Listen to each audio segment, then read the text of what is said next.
Hola, feliz domingo. Pensando en el país y en los venezolanos, Venevisión estrena este nuevo espacio para que todos los sectores de la vida nacional de distintas tendencias y variadas opiniones tengan voz aquí en esta su casa.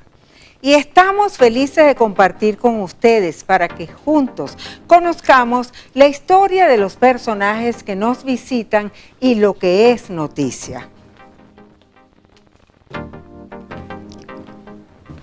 A partir de este momento se abren las puertas y los invito para que me acompañen cada domingo a las 8 de la mañana, por aquí, por Venevisión. Porque cuando se abre una puerta, se abre una oportunidad. Empezamos.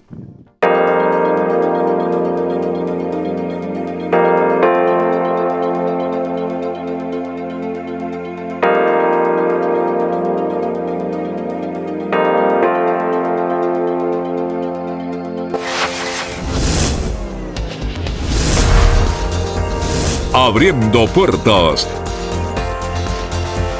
Jorge Rodríguez, presidente de la Asamblea Nacional, bienvenido. Gracias por estar aquí en este primer programa de Abriendo Puertas. Gracias a ti por invitarme y te deseo el mayor de los éxitos en esta nueva experiencia que además ocupa un nicho importante, que es el nicho de los domingos en la mañana. Amén. Muchísimas gracias. Caraqueño. Barquisimetano, aunque muy pequeño me vine a Caracas. Sí. Okay. Nacido en noviembre. Correcto. Es de signo escorpión. Así mismo es. Fue vicepresidente ejecutivo de Venezuela, de la República. Fue presidente del Consejo Nacional Electoral. Me tocó compartir ese momento. Días difíciles, ¿no? Muy difícil, muy difícil, porque yo cubría para Venevisión la fuente electoral. En el 2008 fue electo alcalde de Caracas. Correcto. Por votación popular. Ha tenido una larga y destacada trayectoria como dirigente político.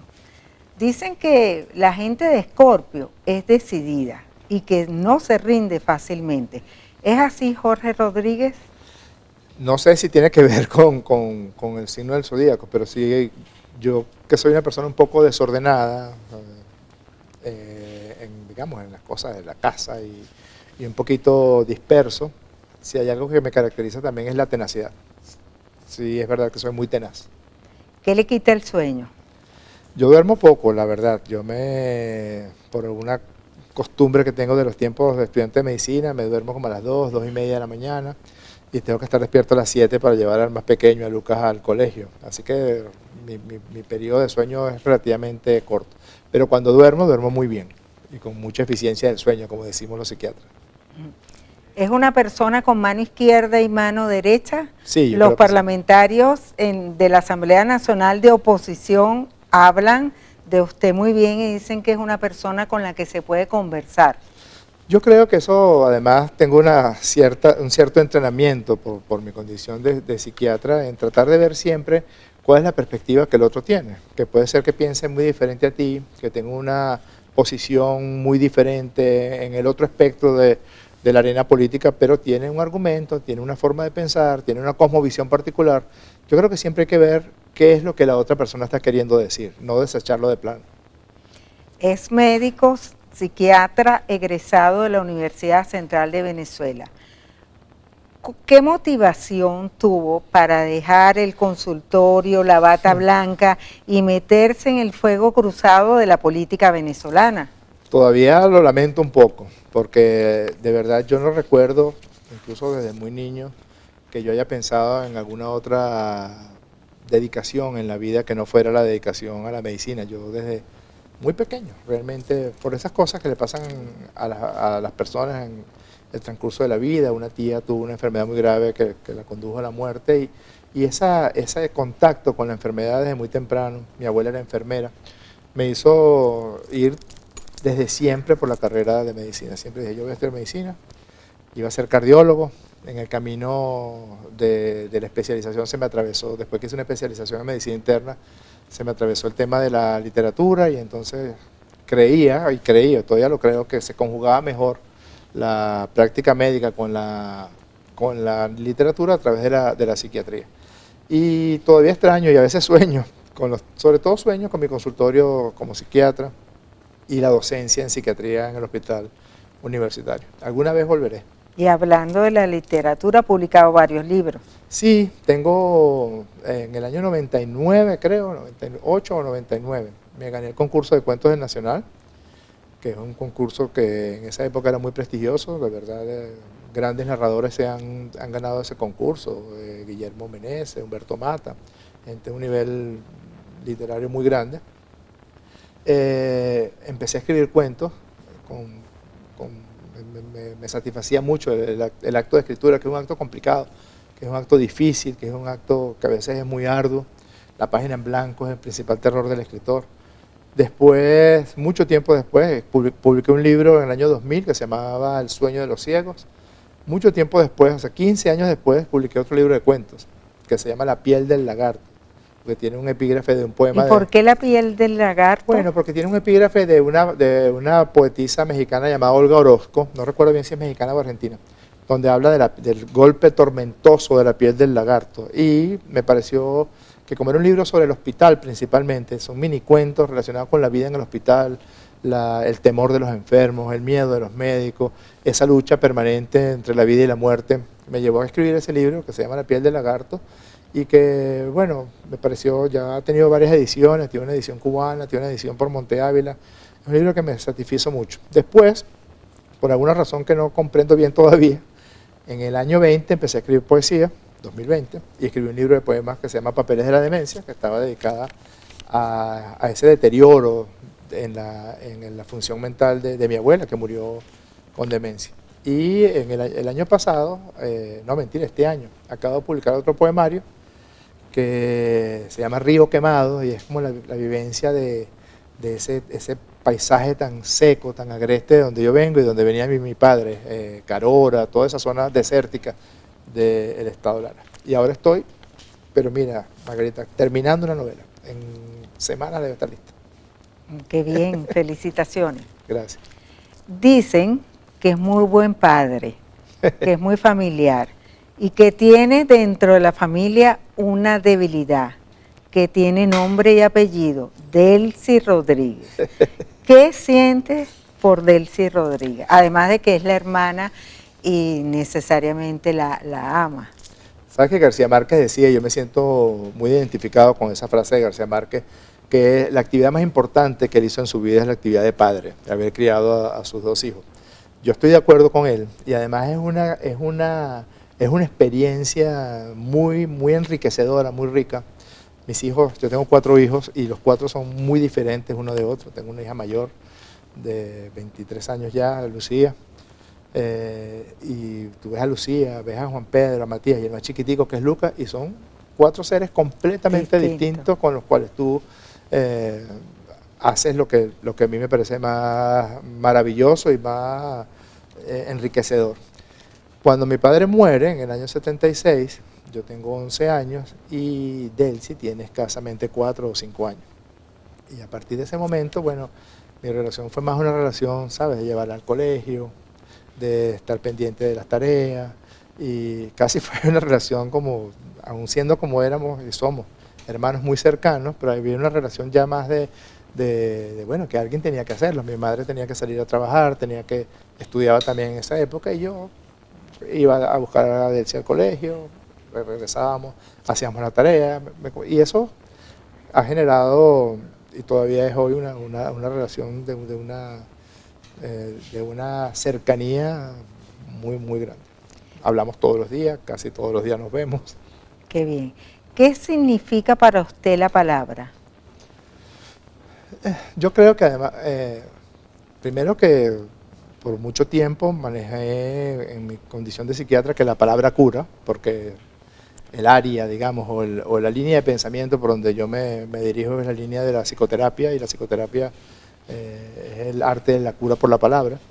Pero también creo que incluso en la política, donde se puede pensar, quizás a través de todo este cuento de Maquiavelo y todas estas cosas, que la palabra está muy devaluada, yo creo que al contrario, yo creo que si un político mantiene la palabra que ha empeñado, adquiere mucho valor. Fíjate el caso de Chávez. Chávez llegó a la política venezolana irrumpiendo con algo que era muy poco común en esa época, que era asumir una responsabilidad y cumplir con la palabra que había empeñado. Hablando de la palabra, el diálogo en México. ¿Cuándo volverán a verse las caras el gobierno y una parte de la oposición? Mira, hay algo de la cual nosotros podemos ostentar un récord glorioso y es la capacidad que ha tenido Chávez y luego el presidente Maduro de convocar a procesos de diálogo permanente en momentos muy difíciles de la vida republicana. Tú mencionaste el tiempo que condujo al referendo revocatorio de agosto del año 2004, y eso fue producto de un diálogo. Mientras la oposición estaba en la calle, había parado la industria petrolera, estaba fomentando una situación de disturbios y de violencia que quién sabe qué consecuencias hubiera tenido, había una mesa de diálogo en la cual Chávez puso a algunos de sus más cercanos colaboradores para que por la vía del diálogo se consiguiera una salida a la situación que había en ese momento. Y realmente la salida fue la convocatoria en su momento, cumpliendo con lo que esta Constitución dice, del referendo revocatorio que terminó siendo confirmatorio del mandato del presidente Chávez en agosto del 2004. Y a partir de allí, yo no sé cuántos eventos de diálogo se han convocado. Yo vengo participando más activamente desde el año 15, luego el 16, luego el 17, y si hay algo que ha sido una característica fundamental, es que cuando no es este sector más extremista de la oposición, no me refiero a toda la oposición, sino que hay un sector extremista que siempre bombardea el diálogo, que siempre ataca los procesos de diálogo, y en ese extremismo incluyo a sectores de las administraciones norteamericanas. Te pongo un ejemplo. El diálogo del año 17 y 18 ya estaba en acuerdo para ser firmado el 6 de febrero de 2018. Y bueno, Trump lanzó una agresión brutal, una sanción contra nuestra industria petrolera que hizo imposible el avance del diálogo. Y ese mismo día recibieron una llamada, esto es Julio Borges, eso está documentado. Estaba allí el expresidente dominicano Danilo Medina, estaba el expresidente José Luis Rodríguez Zapatero, y una llamada del Departamento de Estado de Estados Unidos y dijeron: usted no continúa con el diálogo. Aquí ha pasado algo muy parecido.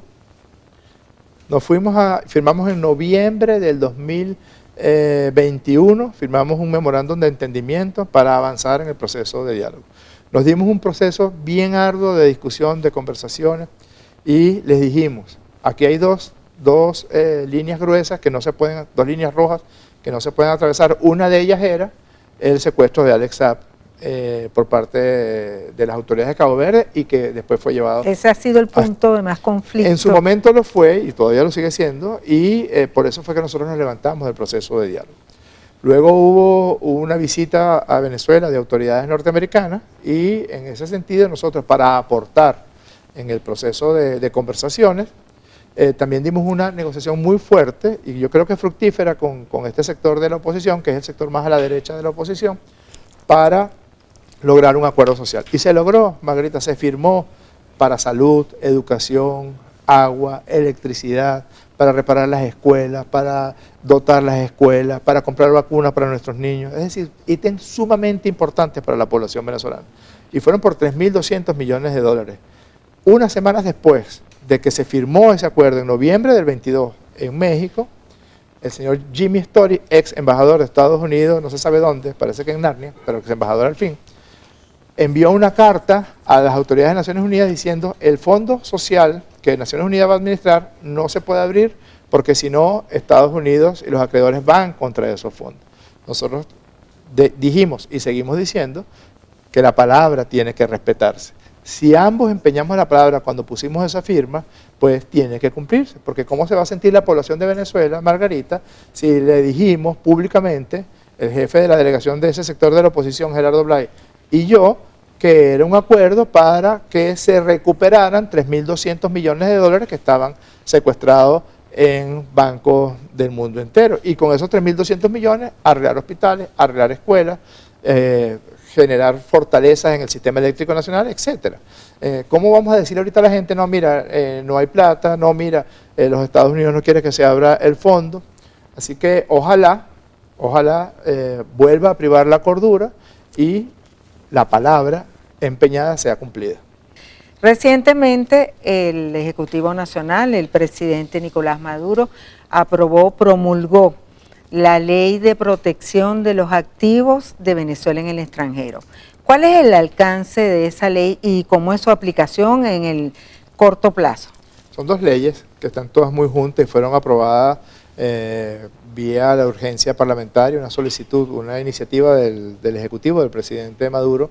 Una, que es la ley de extinción de dominio, que fue la primera que se aprobó, que es para que los bienes mal habidos, los dineros mal habidos, los inmuebles mal habidos, los yates mal habidos, por parte de los corruptos, puedan ser rápidamente recuperados y puestos al servicio de sus verdaderos dueños, que es el pueblo de Venezuela, porque fue producto de la malversación y de la corrupción. Y luego de esa barbaridad que ocurrió, que a pesar de que ese sector de la oposición dice que ya extinguió el gobierno interino, por la vía privada y por la vía secreta, eso está todavía vivo, porque esta señora que pusieron a encargarse de los activos, Dinora Figuera, creo que se llama así, dijo que ella tenía facultades constitucionales y que ella iba a administrar los recursos de Venezuela en el exterior, una cosa completamente violatoria de esta constitución, una ilegalidad, un delito, un robo gigantesco. Citgo es el activo más importante que tiene Venezuela en el exterior. Citgo cuesta más de 13.000 millones de dólares. Y lo que estaba intentando hacer, y creo que esa ha sido la intención siempre desde que la administración Trump primero y ahora la administración Biden de manera ilegítima e ilegal se hizo de manera violenta, arbitraria, con ese activo tan importante, fue tratar de quedarse con ellos o tratar de liquidarlo vendiéndoselo a terceros sin tener ningún derecho a hacerlo. Pero ahorita hay nóminas. Yo reto a estos sectores de la oposición a que digan si es verdad o es mentira que hay una nómina de exdiputados de la Asamblea 2015 que están cobrando de un dinero que la administración Biden de manera graciosa le otorgó su administración a esta señora Dinora Figuera, sin ningún tipo de prerrogativa constitucional. Esa señora está administrando en efectivo 364 millones de dólares. Y de ahí, ¿qué están haciendo? Están pagándole a los exdiputados, a los que ellos llaman héroes de la salud, que no son en modo alguno ni médicos ni enfermeras, no, son activistas políticos del Partido Primero Justicia, del partido del grupo de Henry Ramos Alup, del Partido Voluntad Popular. ¿Prueba de eso? Sí, claro, nosotros tenemos las nóminas y también tenemos cosas dichas por estos exdiputados diciendo que no, bueno, que verán qué hacen, pero que les dan su mensualidad, les pagan 1.000, 2.000, 3.000 según el nivel de cercanía con la dirigencia de ese sector a estos exdiputados. Que vayan a trabajar, que salgan a trabajar, que se busquen un trabajo, porque esa Asamblea Nacional, su mandato expiró el 4 de enero del año 2021. A partir del 5 de enero, esos señores no son más diputados, pero se hacen llamar diputados y cobran un dinero. Lo que yo llamo el Tribunal Supremo de McDonald's, que son unos señores que se reúnen en Fort Lauderdale, en el McDonald's de allá de Fort Lauderdale, y dicen que son la sala constitucional del Tribunal Supremo de Justicia. Se reunió y dijo, sí, sigue existiendo el gobierno interino, y la nueva presidenta del gobierno interino es la señora Dinora Figuera, aunque ella vive en España. Ese nivel de barbarie, ese nivel de absurdo, que si no fuera tan peligroso y tan trágico sería risible, Margarita, obliga a el Estado venezolano, no solamente el Ejecutivo, obliga al Estado a protegerse y a proteger los bienes que no le pertenecen a Dinora Figuera, ni le pertenecen a la directiva de Primera Justicia, no le pertenecen a Julio Borges, le pertenecen al pueblo de Venezuela, para educación, para salud, para alimentación, para salario. Y esas leyes lo que buscan es darle herramientas, darle un instrumento al presidente como jefe de Estado para que, por un lado, se protejan los activos de Venezuela en el exterior y, por otro lado, los dineros producto de la malversación como esto que está ocurriendo. Un diputado que acepte un pago que no le corresponde por su trabajo, porque ya no es diputado, un exdiputado que acepte un pago, está incurriendo en un delito, puesto que está violando la ley de extinción de dominio. Ese dinero no le pertenece a ese exdiputado. Se le puede aplicar esta ley. Sin duda alguna. De hecho, el presidente Maduro también denunció que la oposición venezolana estaba utilizando los recursos de Citgo para financiar las primarias de la oposición. Es que esa es la intención, no puede haber otra, porque a cuenta de qué y de repente empiezan a decir que ellos van a administrar 364 millones de dólares, que es una cantidad de dinero bastante apreciable. A cuenta de que están haciendo nóminas que me desmientan. Tengo las pruebas de las nóminas de exdiputados, de las nóminas de dirigentes municipales, dirigentes parroquiales, de activistas políticos en los distintos sectores populares de Venezuela, y a todos ellos les están pagando. A algunos se les paga por vía criptomoneda y a otros se les paga por efectivo. ¿Y de dónde sale ese dinero? De las arcas que se robaron y que le pertenecen solamente al pueblo de Venezuela, de los dividendos de Citgo, de los 364 millones de dólares que les otorgaron graciosamente. Es decir, no se contentan con todo lo que se robó Guaidó, que es una cantidad impresionante. En los anales de la historia política de Venezuela quedará como la mayor operación de robo del dinero de Venezuela que haya conocido nuestra historia, porque Guaidó, sin ningún tipo de control, sin ningún tipo de mecanismos constitucionales, porque no era presidente de nada, Margarita, pero sin ser presidente de nada, administraba un presupuesto, le daban recursos todos los meses, gastaban 2 millones de dólares mensuales en cachitos de una pastelería muy famosa en el este de Caracas. Nosotros tenemos, yo tengo la ejecución, comillas, presupuestaria, comillas. Ahora, ¿qué va a pasar con Citgo? Porque hay acreedores internacionales que están presionando al presidente Biden para que liquide Citgo. ¿Cuál va a ser la posición de Venezuela frente a esto? Sí, pero realmente hay una cantidad de patrañas relacionadas con esos juicios. Te pongo un ejemplo de patraña mayúscula. El señor que Guaidó puso como procurador general de Narnia, es decir, el señor que Guaidó dijo, este señor es el abogado del gobierno de Narnia, es el experto convocado por Cristalex en un juicio contra Venezuela, tratando de utilizar a Citgo como prenda, y Citgo es una empresa de petróleos de Venezuela. El petróleo de Venezuela no tiene ninguna relación comercial ni de trabajo con Cristalex. La relación de Cristalex es una relación con la República Bolivariana de Venezuela, y le dieron una cantidad de vueltas para tratar de robarse pura y simplemente un activo tan importante como es el caso de Citgo. Y han llegado a tal nivel de descaro que el mismo señor, que es el experto de Cristalex en el juicio contra Citgo, es el procurador de Narnia que puso Guaidó. De economía vamos a meternos en la política. ¿Usted cree, como ha venido planteando Carlos Prosperi, que es uno de los precandidatos, que todos los aspirantes a la silla de Miraflores de la oposición deben medirse en primarias? Mira, Margarita, ellos son blancos y se entienden. Y ellos vienen de un largo periodo de tiempo diciendo que las elecciones en Venezuela no sirven, que había que sacar a Maduro por la vía de la fuerza. Lo dijeron en su oportunidad, lo dijeron en el año 2002, en el año 2003 respecto a Chávez, y luego se vieron obligados a participar en unas elecciones, el referendo del 15 de agosto del 2004. Ahorita lo están diciendo desde el año 17, y no participaban en ninguna elección desde el año 17, 18, 19, 20. En el 19 lanzaron la locura del gobierno de Narnia, la violación más grande que haya conocido la historia de la constitución, de cualquier constitución en Venezuela, y de manera consuetudinaria dijeron que aquí las elecciones no servían para nada y que el Consejo Nacional Electoral no era un árbitro fiable para realizar elecciones. Ahorita ellos están en la discusión de cómo hacen para convencer a la gente que tienen 5 años diciéndoles que no vote, que ahora sí deberían votar. Como si es que la gente que vota por la oposición, que son venezolanos con sus derechos íntegros, son una especie de, ¿sabes?, de marionetas, o son una especie de títeres que los pueden llevar para un lado y para otro según sus conveniencias políticas. Pero de hecho están denunciando posible saboteo por parte del Consejo Nacional Electoral, incluso que los jóvenes, los nuevos votantes, no se han podido inscribir. El gobierno venezolano garantiza el desarrollo de las primarias de la oposición pautadas para el 22 de octubre. Yo no tengo claro, porque entiendo que estos sectores de la oposición ya fueron a pedir cacao al Consejo Nacional Electoral y a pedirle con la cola entre las piernas al Consejo Nacional Electoral que les haga las elecciones primarias. El mismo Consejo Nacional Electoral del que denigraron, del que denostaron, que dijeron que no eran unas elecciones que cumplían con los estándares internacionales, la del año 2018 ni la del año del 2020, la que eligió el presidente y la que eligió la Asamblea Nacional. No participaron porque tenían la absoluta y plena seguridad de que iban a perder.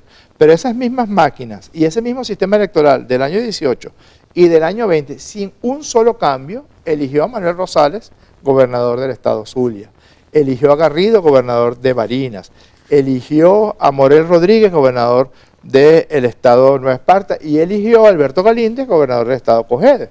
Es decir, ellos saben que era pura mentira lo que ellos decían del sistema electoral venezolano, que era completamente falso todas las patrañas que montaron en Venezuela y en el exterior, y que obedecía a un plan distinto, que era el plan insurreccional que tuvo su cúspide en la locura de autojuramentarse Juan Guaidó en una plaza del este de Caracas. ¿Es posible habilitar a Enrique Capriles y a María Corina Machado para que puedan competir tranquilamente y obtener nuevamente sus derechos políticos?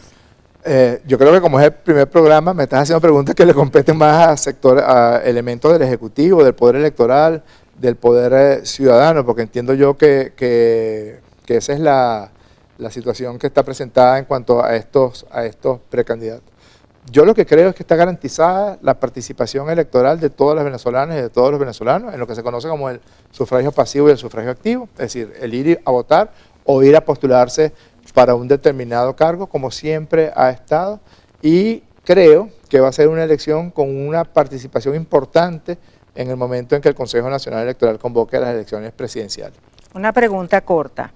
El presidente de la Cámara de Comercio de Caracas, Leonardo Palacios, planteó una reforma tributaria.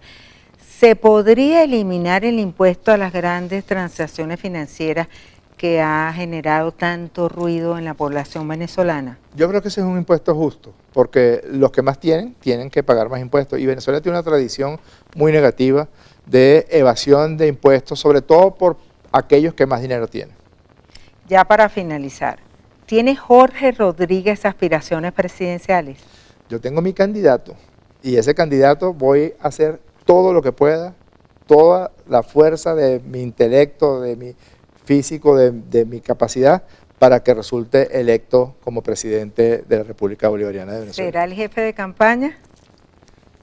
Muy temprano, Margarita, vamos a esperar un poquito. Muchísimas gracias a Jorge Rodríguez, gracias por estar en este primer programa de Abriendo Puertas.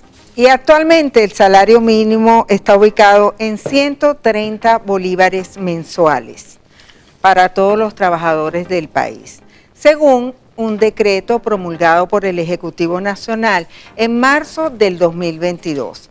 Para este 1 de mayo, todos los trabajadores estaban esperando un incremento del salario mínimo, pero la noticia vino a través de bonos.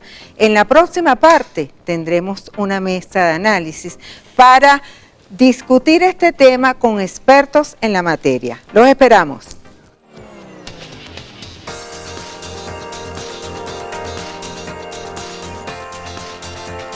Y en Abriendo Puertas ya estamos en la mesa de análisis con expertos en la materia para conversar sobre un tema que afecta a todos los venezolanos y es el salario. Nos acompañan Franklin Rondón, presidente de FENTRACEP, Federación de Trabajadores del Sector Público, José Ignacio Guarino, analista financiero, José Antonio Gil Yepes, sociólogo, director de Data Analysis. No sé quién quiere tomar la palabra de primero, pero vamos a comenzar con José Antonio Gil Yepes. Dígame. ¿Le parece? Con mucho gusto. Recientemente Data Analysis publicó la encuesta empresarial y arroja como resultado que el bolívar ha perdido fuerza y el dólar está nuevamente en el tapete. Todas las transacciones prácticamente financieras se están haciendo en dólar. ¿Usted cree que debemos ir definitivamente hacia la dolarización de la economía y qué medidas debe adoptar el gobierno para poder adecuarse a esa situación? Bueno, mire, vale la pena un preámbulo. En la medida que surgió la dolarización a partir del 2019 fue creciendo el uso del dólar en las transacciones y en el financiamiento.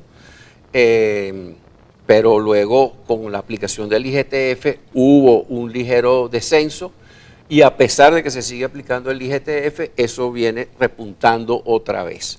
Ahora, yendo al meollo de la pregunta sobre si conviene o no conviene una dolarización total, yo creo que es preferible ir en un paso a paso. ¿Cuáles son los elementos que pudieran citarse para ir aumentando el uso del dólar sin descartar el bolívar. Yo creo que entrar en esa polémica es entrar en una polémica muy complicada. Y la mayoría de los venezolanos, por las encuestas de Data Analysis, sabemos que prefieren la modalidad dual, una moneda, un bolívar coexistiendo con un dólar.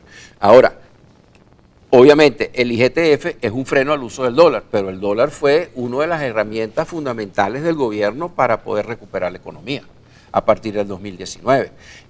Segundo, entonces limitar ese impuesto, yo creo que nos ayudaría, nos liberaría en ese sentido, y que si el dólar sigue teniendo vigencia, pues que la tenga.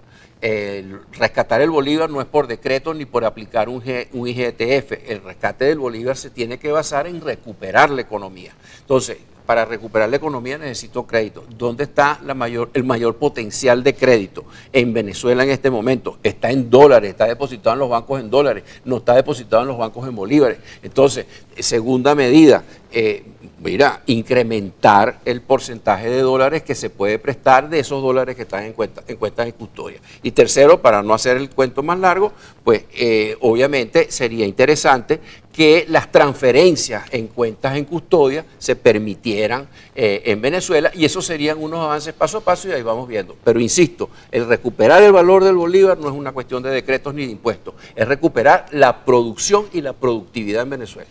El presidente de la Asamblea Nacional, Jorge Rodríguez, acaba de decir que no hay posibilidades de eliminar el impuesto a las grandes transacciones financieras porque más bien ha sido beneficioso.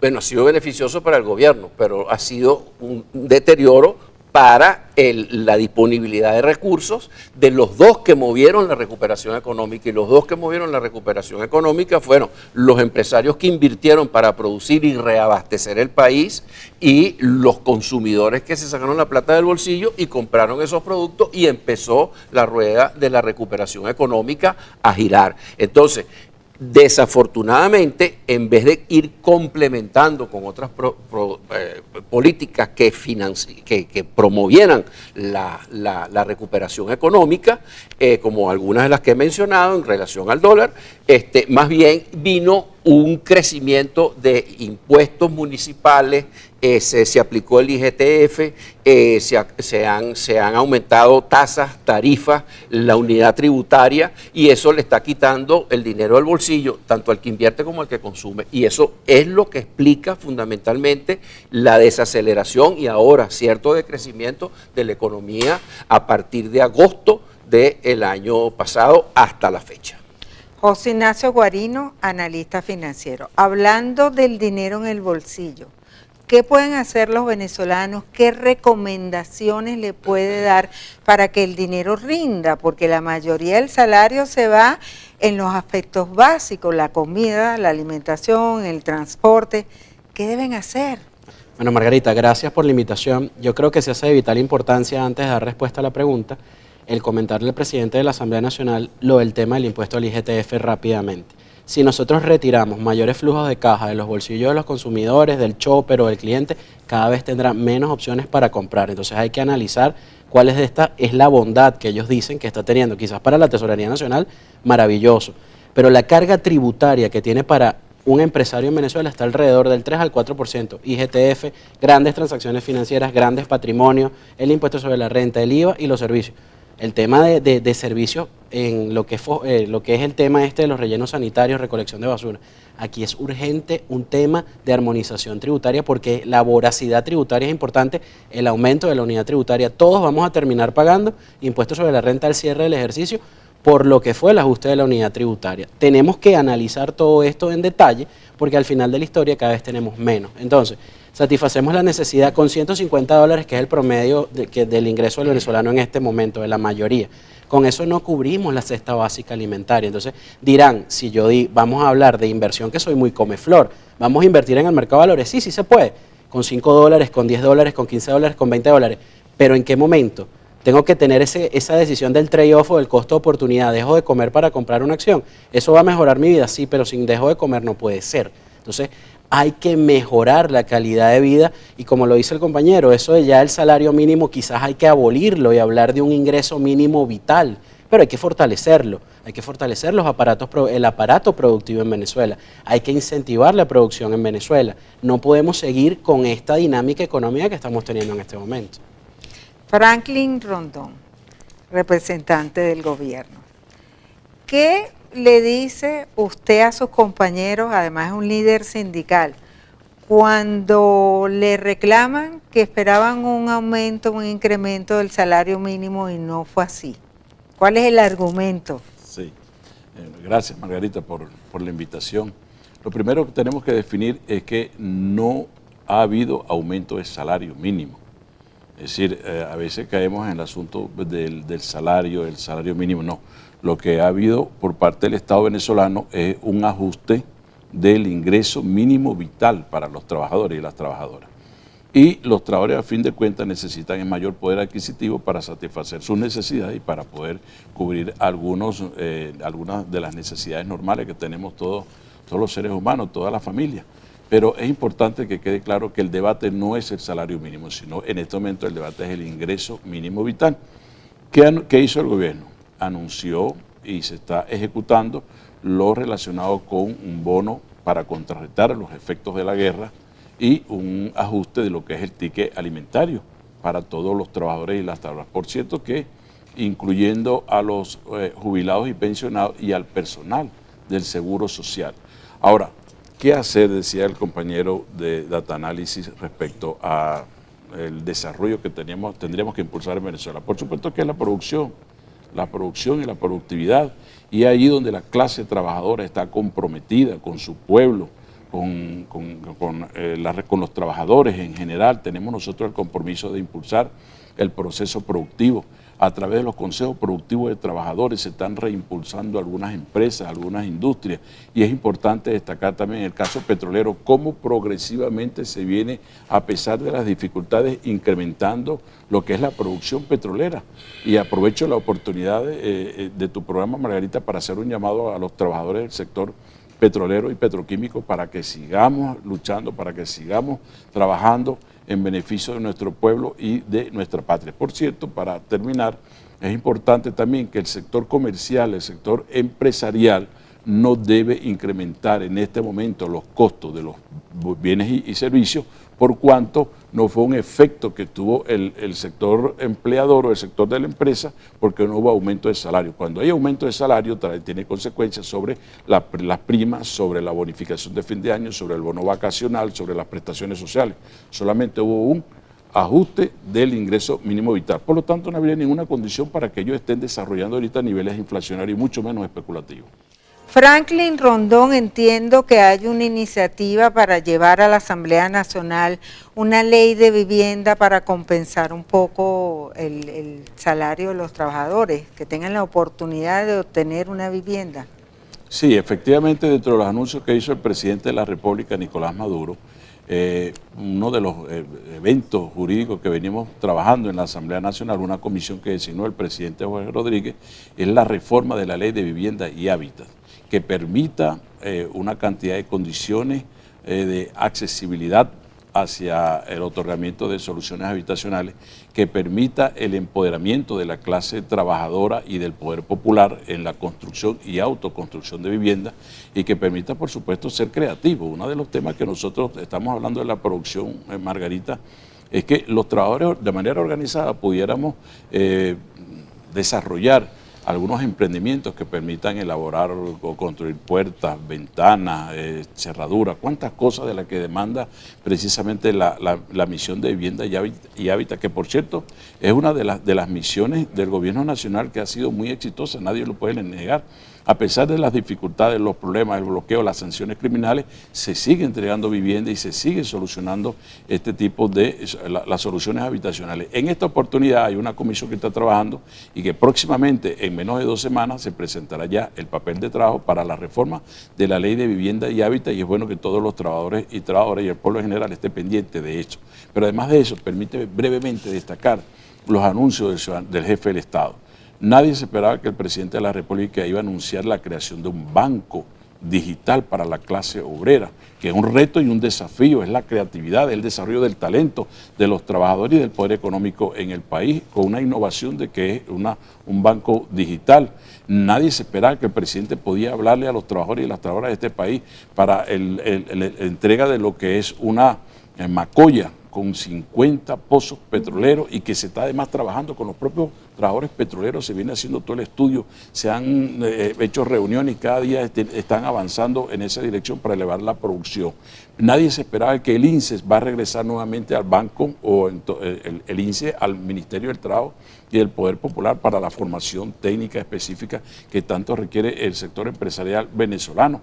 Pero además de eso, también el presidente habló de la necesidad de formar a la clase trabajadora, de avanzar en una construcción de respuesta colectiva hacia todo lo que es la producción. Los consejos productivos de trabajadores son un acierto extraordinario por parte de lo que es la clase trabajadora en la participación de la construcción de todo lo que es el proceso productivo en Venezuela, y eso, entre otras cosas, nosotros lo valoramos mucho. Además de las convenciones colectivas que vienen bien importantes de lo que es el sector salud, el sector educación y el sector de los empleados públicos, que se está constituyendo una comisión de alto nivel para ese gran debate que se va a desarrollar próximamente. José Ignacio, ¿qué opinas tú de eso? Mira, muy importante lo que ha dicho, pero es clave varias cosas. Si nosotros queremos que la cogestión de las empresas a través del capital humano sea exitosa, tenemos que formarlos. Tenemos que darle información, formación. Hay leyes, el banco digital es muy importante, pero aquí no hay ley de banco digital. ¿Cuándo vamos a definir sobre eso? Ustedes que están en la casa que definen las leyes. La ley, la modificación de la ley de mercado de valores. El financiamiento y el crecimiento de la economía venezolana no se va a dar a través de la banca. La banca tiene su papel, financiar capital de trabajo, que hoy en día se ha incrementado, pero no se les puede financiar a todas las empresas. La demanda de financiamiento en este momento es infinita y el financiamiento es finito.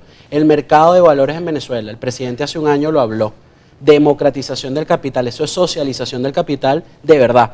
China, Vietnam, adversamos al imperio norteamericano, pero ese con Canadá y Australia son los 3 países donde los ciudadanos, sin importar eso del ciudadano de a pie, es donde invierten. ¿Por qué en Venezuela no hacer lo que es un océano azul? La ley de mercado de valores tiene más de 2 años en la Asamblea Nacional. ¿Por qué no se ha hablado sobre esto? Todo tiene importancia, pero el pragmatismo tiene que vencer al dogma. Y lo que decía José Antonio, que lo va a profundizar, aquí se creía y se veía como malo el especulador. El especulador es el que compra barato para vender caro, y el empresario no puede perder cuando tienes un esquema tributario tan punitivo como en Venezuela, porque el aumento de la unidad tributaria también te lleva a que si tienes un incumplimiento puedes perder la empresa, porque la multa es mucho más grande de lo que puede valer la empresa.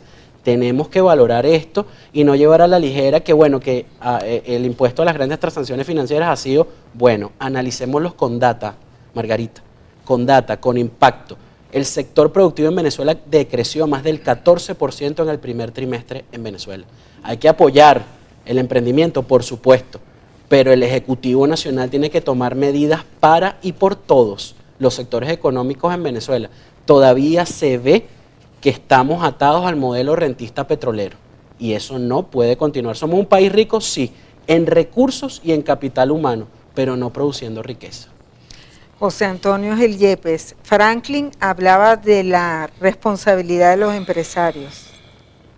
Sí, es importante destacar que el hecho, señalaba Franklin, que porque no se aumentaron los salarios, no se generan nuevas prestaciones, cargas de prestaciones, y que eso entonces haría injustificable aumentos de precios. Los aumentos de precios y los aumentos de costos y gastos de las empresas no se deben exclusivamente a las prestaciones sociales. Todo aumento de salario o aumento de cualquier bonificación genera un costo adicional, como se lo generó al Estado los bonos que decretó el presidente de la República para los empleados públicos. Pero todos los impuestos en cualquier parte del mundo tienden a tener una consecuencia inflacionaria, porque el que puede tiene que trasladar eso tiene que trasladar eso a los precios. Entonces, porque tú traslades a los precios esas nuevas cargas tributarias, tú no puedes ser llamado especulador. Eso no tiene sentido. ¿Y quién es el segundo interesado o tan interesado como el empresario en que se trasladen esos precios? Los señores trabajadores que están trabajando en esa empresa, porque en la medida que la empresa tenga mejores resultados económicos, va a poder remunerar mejor a sus trabajadores. Y ahí tienes una diferencia enorme entre la remuneración que está recibiendo el trabajador formal venezolano, el que está en nómina, que en el sector privado está ganando, de acuerdo con la última encuesta multisectorial empresarial de Escenarios Data Analysis, que terminamos hace 10 días, está ganando $315 en promedio el que está en nómina de empresa privada, mientras que en el gobierno el promedio está en $110. Son 286% más la remuneración en el sector empresarial que en el sector público.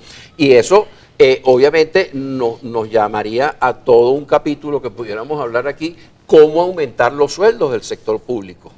Claro, y cómo poder repartir mejor la carga en el sector público, por ejemplo, privatizando, o no yo lo llamemos privatizar porque se ha convertido en una palabra un poquito cargada, democratizar el capital de las empresas del Estado o contratando la gestión de las empresas del Estado, como se está haciendo con muchísimo éxito. Desafortunadamente no se divulga, pero se está haciendo y se está teniendo mucho éxito y está feliz el Estado propietario y está feliz los trabajadores, los consumidores y el empresario que tomó las empresas. Puedes hacerlo. Eso es un factor fundamental. Y lo otro es averiguar qué está haciendo la gente en el sector público que no puede vivir con unos sueldos de $110, que están haciendo para tratar de canalizarlos hacia que terminen de concretarse como emprendedores, para que se transformen ellos mismos en empresarios con el apoyo del adiestramiento del sector público, porque el sector público no puede seguirle pagando salarios a 4 millones de personas. El mercado de las mayorías, Margarita, y te caché ahí un poquito. El mercado de las mayorías, lo que hablamos sobre Brasil, a mí no me gusta el término, el mercado de los pobres, donde las favelas, entre ellos se intercambian a través de una bolsa de valores alrededor de $2.500 millones mensuales. Eso es socialismo, eso es democratización. ¿Cuántas empresas del Estado pueden tener mejor gestión así y permitir que todos los ciudadanos invirtamos? Eso es lo que tenemos que desmontar. Disculpa, claro, que te quité la palabra. No te preocupes, tranquilo. Yo quisiera destacar algo en relación con lo que decía el compañero de Data Analysis. Cada vez que va a haber José Antonio, cada vez que va a haber el aumento de salario, generalmente el sector empresarial dice que es un elemento inflacionario. Y ahorita no ha habido aumento de salario. Por eso yo insisto que este anuncio que hizo el presidente de la República, no hay razones de peso, y menos en los términos que se incrementó. ¿Okay? Si es cierto que en el sector privado tienen salarios superiores, entonces ¿cómo es que tú lo vas a ajustar si no tienes realmente la necesidad de ajustarlo? Y además de eso, para redondear, y además de eso, por supuesto, comparto también con José el tema de la diversidad del desarrollo de la economía. No podemos seguir con una economía rentista, pero nosotros entendamos que la clase trabajadora y el pueblo venezolano ha sido, además de valiente, cómo ha tenido que resistir toda la situación de lo que se nos ha venido encima, que no es cualquier cosa. Y sin embargo, debemos observar cómo el Estado venezolano financia parte de los servicios públicos, subsidia parte de la alimentación, de la salud, de las comunicaciones. Esos son elementos, inclusive el combustible, esos son elementos que también nosotros tenemos que ver donde hay un Estado social de derecho, de justicia y paz que le está dando respuesta a la gente. Y eso tenemos que valorarlo. Hay una cosa muy importante. Si yo subo el salario es porque yo tengo que mantener en equilibrio lo que se produce en la economía real. Lo monetario tiene que estar equilibrado con lo real. Ahora, si yo subo el salario sin haber aumentado producción y productividad, será una medida política, será una medida por imposición de alguna autoridad, pero económicamente no se justifica. Entonces, ese tipo de aumento de salario en esa condición es inflacionario. Ahora, sería una torpeza enorme de cualquier empresario o de cualquier sociedad que aumente su producción y no aumente lo monetario, no aumente los salarios. Porque ¿con qué dinero van a comprar en la mayor producción y la mayor productividad que estás Que es teniendo lo que aquí. se conoce como oferta y demanda, el equilibrio. Tú tienes que tener ese equilibrio. Entonces, el aumento de salario por simple decreto político sin aumentar producción y productividad es inflacionario. Y si tú no aumentas los salarios, habiendo aumentado la producción y la productividad, es una verdadera torpeza Y el económica desequilibrio. y va en contra de todos los Que el actores que estén desequilibrio aquí involucrados. está en la producción. Ya para finalizar, una última pregunta, me responden cortico. A tu juicio, ¿cuál debería ser el salario mínimo? ¿En cuánto debe situarse el salario mínimo actual? Una cifra, En lo que pueda producir la economía para justificarlo, porque si no es inflacionario. pero dame una cifra. Mira, la economía privada se está manejando alrededor de $315 por persona. José Ignacio. La economía no se gobierna por decreto. Si tenemos un valor de una cesta básica, trabajamos porque tenemos necesidad. Lo mínimo deberíamos cubrir es la cesta básica y nuestros operarios que están aquí, y tú y yo y cualquiera lo vivimos diariamente. Ese debería ser el equilibrio, y a un llamado al Ejecutivo Nacional nuevamente, sin ningún tipo de complejo, escúchenos a los que no estamos al lado de allá, tengan pluralidad, porque de eso salen las ideas, por eso se conocen las tormentas de ideas. Epa, sin ningún daño a terceros. Franklin. Mira, Juan. la gente pudiera tener aspiración de ganar 500, 600 dólares, como dijeron algunos irresponsables por allí. Yo creo que el aumento del salario, el ajuste del salario tiene que ir proporcional a la producción que haya en Venezuela. Correcto. Y además tiene que ser debatido, tiene que ser concertado con el sector, el Estado, los trabajadores y el sector empleador. Creo que es lo más razonable, pero por supuesto que tiene que ser, como establece la Constitución de la República, un salario decente y un salario que alcance, digno para la familia venezolana. Entonces, Ese es el debate. Hay que aliar al gobierno Con el con los privado. trabajadores y con los empresarios para lanzar esa Claro, economía estamos adelante. aliados. Muchísimas Gobierno gracias, con Franklin trabajadores y Rondón, algunos empresarios. José Ignacio Guarino, José Antonio Gil Yepes, por haber estado en esta mesa de análisis en el primer programa de Abriendo Puertas. Histórico. Histórico. Felicitaciones. Felicitaciones. Gracias. Bueno, Y a gracias. ustedes, Gracias. amigos, no se pierdan el próximo domingo a las 8 de la mañana otra emisión de Abriendo Puertas por aquí, por Venevisión. Los esperamos.